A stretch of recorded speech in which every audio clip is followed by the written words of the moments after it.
What's going on, family? This is Scrapbook Boxing Museum of the Forgotten Fisticuffs series. I want to take a look at a fight that took place October 10th, 1949. It happened in Providence, Rhode Island. Now, both of these men lived in that area.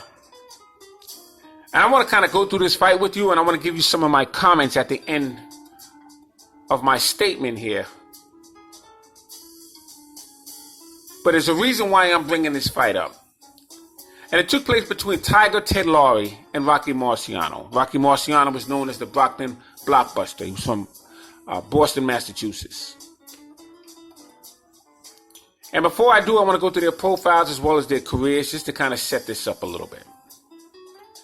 Now, Tiger Ted Laurie was born October 27th, 1919, in New Haven, Connecticut. 1919 was the year that Jack Dempsey would knock out Jess Willard. This happened in Toledo, Ohio, and Jack Dempsey would become the heavyweight champion of the world. Tiger Laurie died June 14, 2010. He was 90 years of age at the time of his death. Now, this would be the year that Pretty Boy Floyd Mayweather would defeat Sugar Shane Mosley. And I remember meeting Tiger Ted Laurie. I'll share that with you another time. Very good meeting I had with him. And he stood 5 foot 10 inches. He was an orthodox fighter. He had total bouts of 143 fights, 70 wins, 46 knockouts, 68 losses, and 10 draws. Now, he began his career with 7 wins and 1 draw. He lost to Sam Shumway. Pay attention to this. Who he defeated once before with ease, absolutely no contest. He retired in 1955, which is the year that Rocky Marciano would face Archie Moore, legendary light heavyweight champion, who would win in 1952 against Joey Maxim. And Rocky Marciano would hang up the gloves the following year in 1956. Now, Ted Laurie was a member of the 555 Pachute Battalion in World War II. He would face Rocky Marciano October 10th, 1949. Now, most fans observed Ted Laurie coming very close to get his hands raised. Most thought that Laurie won the fight. Now, Rocky Marciano had, in fact, a record of 20-0 with 19 knockouts. Laurie had a record of 60, 49, and 9. And this fight took place at Rhode Island Auditorium in Providence. Most of the crowd booed. Now, a writer for the Providence Journal named Mike Thomas reported that Ted Laurie won hands down. In fact, he was typing before the decision was being addressed. 369 tickets were sold. And almost everyone in that arena had booed the decision. Now, at the beginning, I told you that they both lived in the same area. And everyone was hyping up Rocky Marciano. They wanted him. He was the hope coming up, and they wanted him to become champion. Now, this has nothing to do with Rocky Marciano personally. But I'm telling you the times in which this fight took place. And Tiger Ted Laurie, as you can see here, you had a white fighter and a black fighter. And I hate doing these videos. I hate to have to exploit this. But Rocky Marciano was a very good fighter. But coming up, he didn't have fights with any very good fighters. Let me just put it to you that way. And they were building him up at that time. And Tiger Ted Laurie threw a lot of fights. Just sum that up in a nutshell.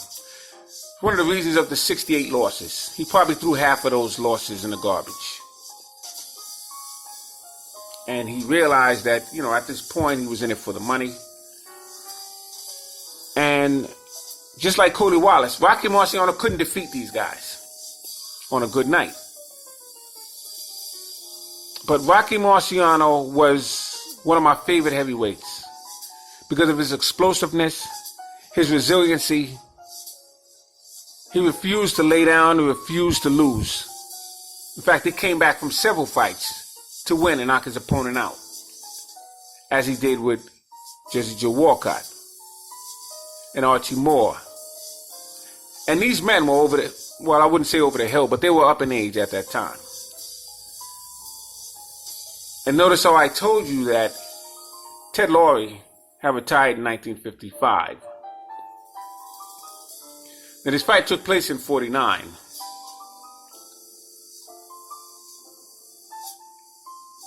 And most observers thought that Laurie basically threw the fight because he pulled back. He had Marciano on the edge of being knocked out in the second, the third, and the fourth round. And he pulled back. He no longer threw uppercuts, which is what Rocky Marciano was vulnerable to. He no longer threw hooks. He no longer shoved them off and threw punches. And with the experience that Ted Laurie had, it drew a lot of suspicion.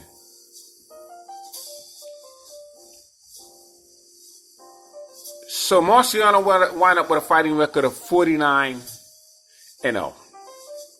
He would face fighters such as Jersey Joe Walcott, September 23rd, 1952. He fought him again May 15th, 1953. He fought him Chicago Stadium and the Municipal Philadelphia Stadium. Fought Ezra Charles, June 17th, 1954. And then again September 17th, 1954. Fought them both in Yankee Stadium. Joe Louis, October 26th, 1951. He stopped Louis in the 8th round in Madison Square Garden. He retired Joe Louis.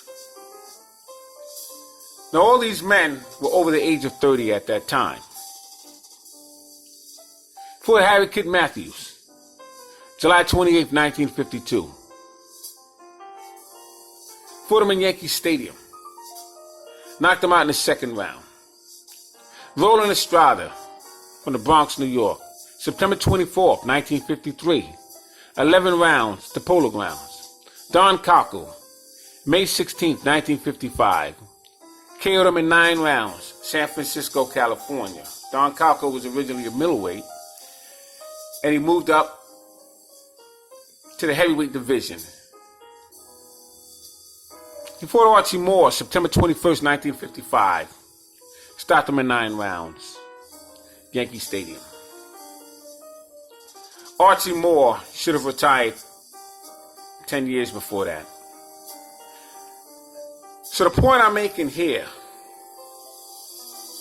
I would have liked to have seen Rocky Marciano in a different era, in fairness to him. Because I think Rocky Marciano was the truth. He was the goods. But the time in which he came, he didn't come up at a time where I can see him with prime fighters going back and forth. Like I said, he showed me what I needed to see in a champion, but I just would have liked to have seen him in a different time. Because the fighters that he fought, especially the black fighters, a lot of them threw the fights. And Marciano was expected to win a lot of those fights. And Marciano was born September 1st, 1923, in Boston, Massachusetts. He died August 31st, 1969. He was 45 years of age at the time of his death. He unfortunately died near Newton, Ohio, in a plane crash. He stood 6'10". He had a 68-inch reach. He was an orthodox boxer. He had total bouts of 49-0, with 49 wins, 43 knockouts, and he had 6 decisions. Now, he was in there with Coley Wallace as an amateur. Coley Wallace had defeated him. And Coley Wallace once made a statement of what Marciano was vulnerable to. And Tiger Ted Laurie had exposed it, what he was vulnerable to. He was vulnerable to the uppercuts and left hooks. But the thing with Marciano if you didn't have the determination or the drive, he would steamroll over you because he was some fighter. He applied pressure. He was relentless. Wouldn't stop throwing punches. You had to knock him out completely cold in order to stop him.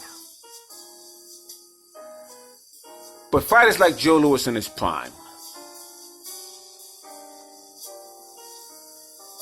fighters like Ted Laurie in his prime, Coley Wallace in his prime, Joe Walcott in his prime, Ezzard Charles in his prime. A lot of those fighters, in my opinion, would have defeated him because they had the tools in order to make that happen. But I just wanted to bring this video to you. It's a Scrapbook Boxing Museum of the Forgotten Fisticuffs series. All great fights and all great fighters will never be forgotten on my channel. Salute to these outstanding fighters. Salute to Rocky Marciano. He was a fantastic fighter. I just would have liked to have seen him at a time when a lot of the men he fought were in their prime. So thanks for hanging there with me. Salute to my subscribers. Salute to these phenomenal fighters in the past. Peace.